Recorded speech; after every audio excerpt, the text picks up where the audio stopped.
Olá, meus amores. Seja bem-vindo ao canal Motivação Borboleta. Padre Fábio, tenho sentido que minha vida está marcada pelo sofrimento. Tudo que faço, tudo que vivo, observo que está fortemente marcado pela dor. Como posso me livrar de tudo isso, Padre? Minha filha, primeira coisa que nós precisamos identificar, que há espécies e formas de sofrimento, né? Vamos dar um exemplo. Quando você sofre uma dor, você está com uma pedra no rim, diz que é uma das piores dores que tem, né? Se você tem uma pedra no rim, você tem um sofrimento concreto, real.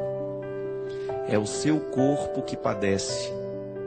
E aí você corre atrás de todos os recursos da medicina para aliviar aquele órgão que está sofrendo. Aliás, sentir dor tem que ser para nós um motivo para ir ao médico, nunca de tomar um analgésico. Às vezes a gente resolve a dor com analgésico. Isso é, o organismo está mostrando para você que alguma coisa está errada, e é bom que a gente sinta dor, porque a dor é a manifestação daquilo que não está bem. No momento em que a dor é manifestada, nós temos uma espécie de sofrimento. E aí a gente sofre até o momento em que aquela dor é saciada, é sanada. Muitas vezes com medicamento, muitas vezes precisa de uma intervenção cirúrgica, uma dor muscular, por exemplo, uma massagem vai embora, o sofrimento vai embora. Só que pelo que eu percebo, o seu sofrimento é mais do que isso, né? Ele não se localiza, ele não pode ser radiografado, ele não pode ser detectado no exame de sangue. O que muitas vezes, e aí vem a outra espécie de sofrimento, que é o sofrimento muitas vezes psicológico, o sofrimento espiritual. O que é que alimenta o sofrimento psicológico? O pensamento. A gênese do sofrimento psicológico é aquilo que a gente pensa. Pode observar. Quantas vezes você ficou sofrendo por aquilo que você estava pensando? O pensamento é a fonte de toda dor. Psicológica é. E muitas vezes você tem o pensamento atingindo o seu corpo por causa da força que ele tem. Se você tem ansiedade, você vai fazer um discurso e você está pensando no medo que aquele discurso lhe traz. E você permite que aquele medo lhe domine. Isso é, você alimentou o pensamento. Eu estou com medo. Você está alimentando o medo através do seu pensamento. Você começa a ter dor de barriga. Não é assim? Você começa a ter dor nas pernas, você começa a ter dor nas costas, porque você vai ficando tenso, você joga toda a sua atenção no pescoço, enfim. O pensamento atingiu o seu corpo. Muitas vezes o que acontece conosco é isso. Pode observar que boa parte dos sofrimentos que nós temos, eles são frutos dos nossos pensamentos. Descubra se aquilo que você está alimentando hoje, no seu pensamento, se isso te alegra ou se isso lhe traz preocupação, se isso lhe infelicita. E você vai saber se você vai sofrer mais tarde ou não. Porque aquilo que nós escolhemos pensar hoje é tão determinante sobre nós, é tão determinante, que a gente acaba se transformando naquilo que a gente pensa. É isso aqui que comanda, minha gente. Se você acordar amanhã acreditando que você é incapaz, que você não vai dar conta de nada, que você é um nada nessa vida, você realmente tem todas as chances de se transformar um nada nessa vida, porque você será influenciado por aquilo que você pensa de você. O pensamento é tão sério, é tão determinante sobre nós, que aquilo que a gente escolhe pensar é aquilo que naturalmente a gente vai ser por consequência. Eu até penso, e digo isso muitas vezes, nós nos ocupamos demais do que os outros estão pensando a nosso respeito. Você já deve ter passado muito tempo da sua vida preocupado com o que os outros estavam pensando de você. Você gerou sofrimento, porque você ocupou o seu pensamento daquilo que os outros pensam de você, mesmo que não seja verdade. Você colocou o seu pensamento a respeito da fofoca que o outro fez. Você começou a sofrer por uma coisa que nem é verdade.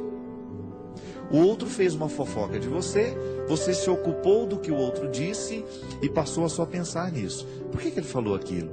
Mas ele não tinha o direito de ter falado. Tá vendo? Você está sofrendo. O que é você resolver o mal pela raiz? É como você arrancar a pedra do rim.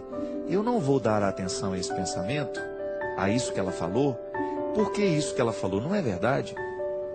Eu não sou o que ela está dizendo. Então você elimina o poder daquele comentário sobre você. Você purifica o seu pensamento. Naturalmente você deixa de sofrer por aquilo que estava te fazendo sofrer. Você ocupa a sua mente de uma coisa boa. Você vai se recordar daquilo que você sabe de bom a seu respeito. Aí você neutraliza o poder daquele comentário ruim.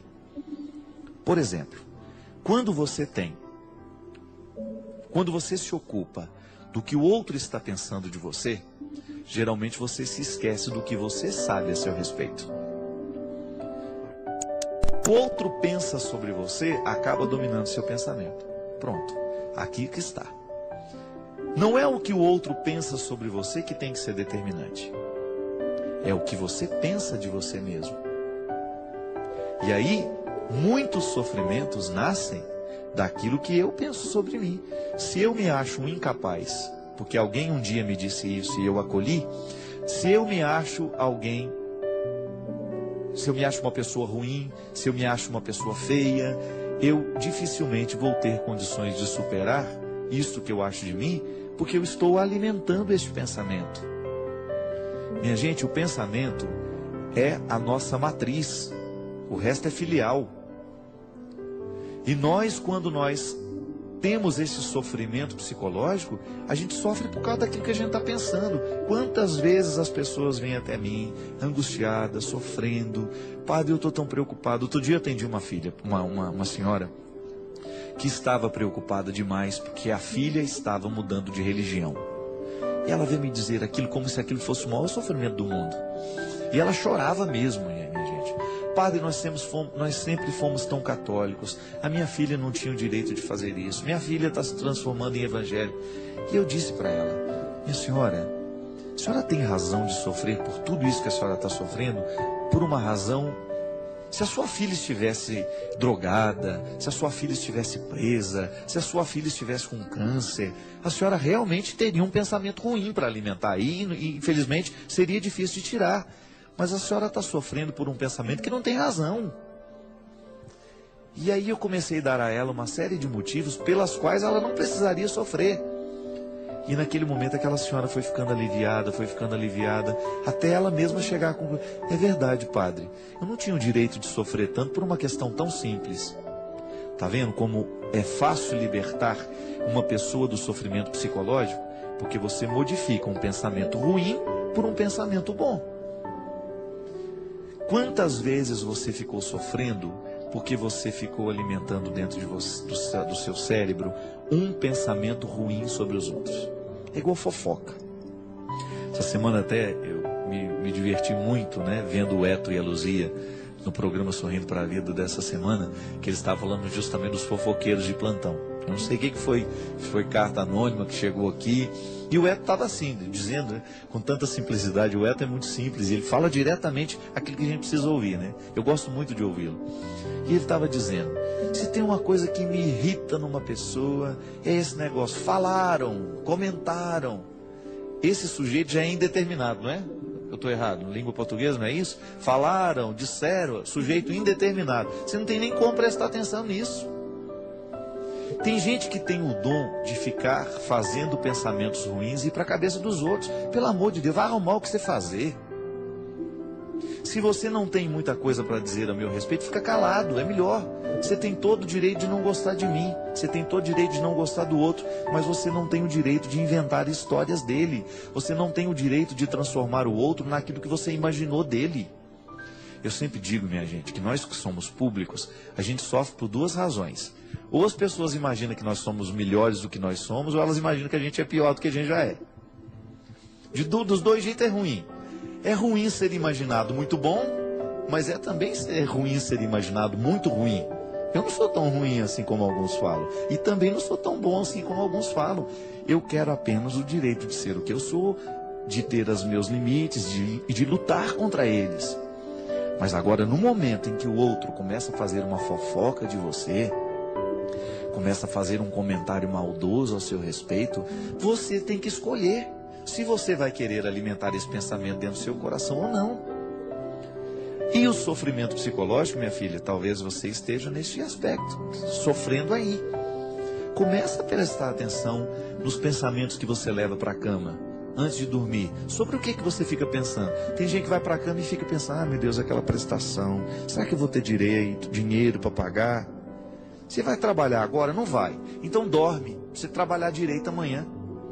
O dinheiro vai vir se você dormir na hora certa, se você tiver com saúde para trabalhar. Agora, se você ficar trazendo para sua cabeça o pensamento errado, aí dificilmente você vai ter saúde para depois. Tem o ciumento. O ciumento é aquele que sofre com o pensamento que tem. Será que ele está falando a verdade para mim mesmo? Será que ele foi lá onde ele falou que foi? Quem escolhe ter ciúme, escolhe viver um inferno. Porque fica fazendo a opção de ter pensamentos de desconfiança o tempo todo na cabeça. Pelo amor de Deus, você não vai levar para sua cama. Sua cama tem que ser um lugar sagrado. Sua cabeça tem que ser um lugar sagrado. Se você percebeu que aquele pensamento não está te fazendo bem, manda embora. Não leve com você pensamentos que vão te destruir. Peça a Deus para te livrar de tudo isso. Como é que a oração tem o poder de atingir o nosso pensamento? Quando você começa a substituir os pensamentos ruins pelos pensamentos bons. Gente, isso é igual educação de criança. Por isso que eu sempre digo, olha, desde pequeno eduque o seu filho para o esporte, eduque o seu filho para as artes, mande seu filho aprender um instrumento musical, mesmo que ele não tenha muito jeito, desenvolva nele essa sensibilidade musical, faça ele descobrir um esporte que ele gosta. Por quê? Mente sã, corpo são. Você vai começar a ocupar a cabeça do seu filho com pensamentos bons. O esporte traz um monte de pensamentos bons. A música, a literatura, o teatro, a poesia, trazem uma série de bons pensamentos para nós. E aí, os pensamentos ruins não vão ter espaço dentro de nós. Você vai fazendo aquela experiência de sofrer menos à medida em que você pensa com mais inteligência. Pode modificar o pensamento ruim de hoje? Modifique logo, para que você não vá dormir sofrendo. Tá bom?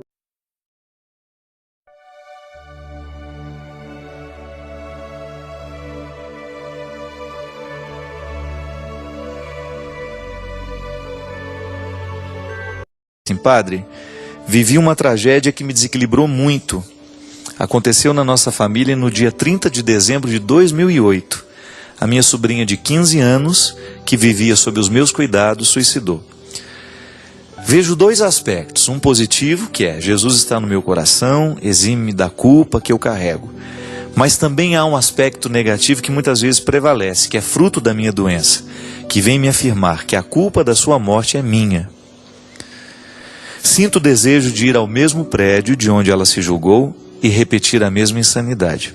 Mas graças a Jesus e ao trabalho que o Senhor tem feito na minha vida, falta-me a coragem de desagradar a Deus e não quero entristecê-lo com essa falta de fé. Para que o Senhor entenda melhor o meu sentimento de culpa, vou lhe falar de maneira carinhosa, sucinta sobre a minha sobrinha Tassiana. Ela fala da menina, que a menina era uma menina muito especial, muito doce, e que infelizmente caiu neste absurdo de querer morrer, né? E ela está vivendo um agravante terrível, que ela é acusada no inquérito policial pelo namorado dela, né, pelo namorado da Tassiana, de ela ter sido a culpada por causa do horário que ela colocava no namoro dos dois. O garoto alega que a menina estava insatisfeita com isso. O juiz deu por encerrado o caso por não ter provas concretas contra a mencionada tia, que sou eu.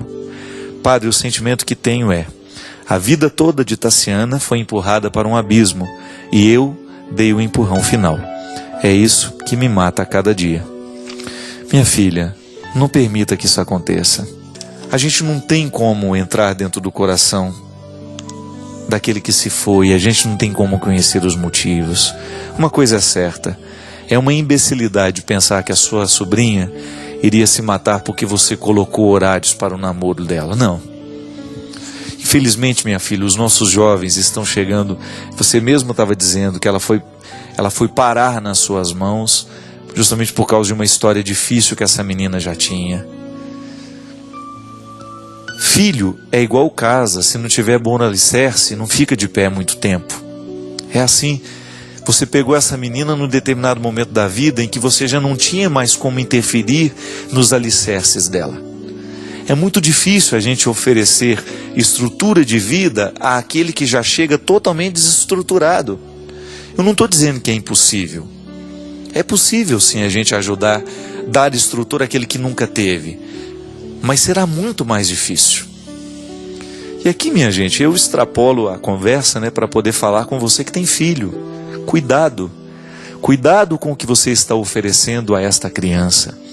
Cuidado com o lar que você está colocando sob os pés desta criança. Tudo isso que você oferece hoje será determinante para o futuro, quando jovem, quando adulto, quando é idoso. A gente não é por acaso. A gente é o fruto de todas as influências que a gente recebe. A gente nasce e já começa a receber essas influências.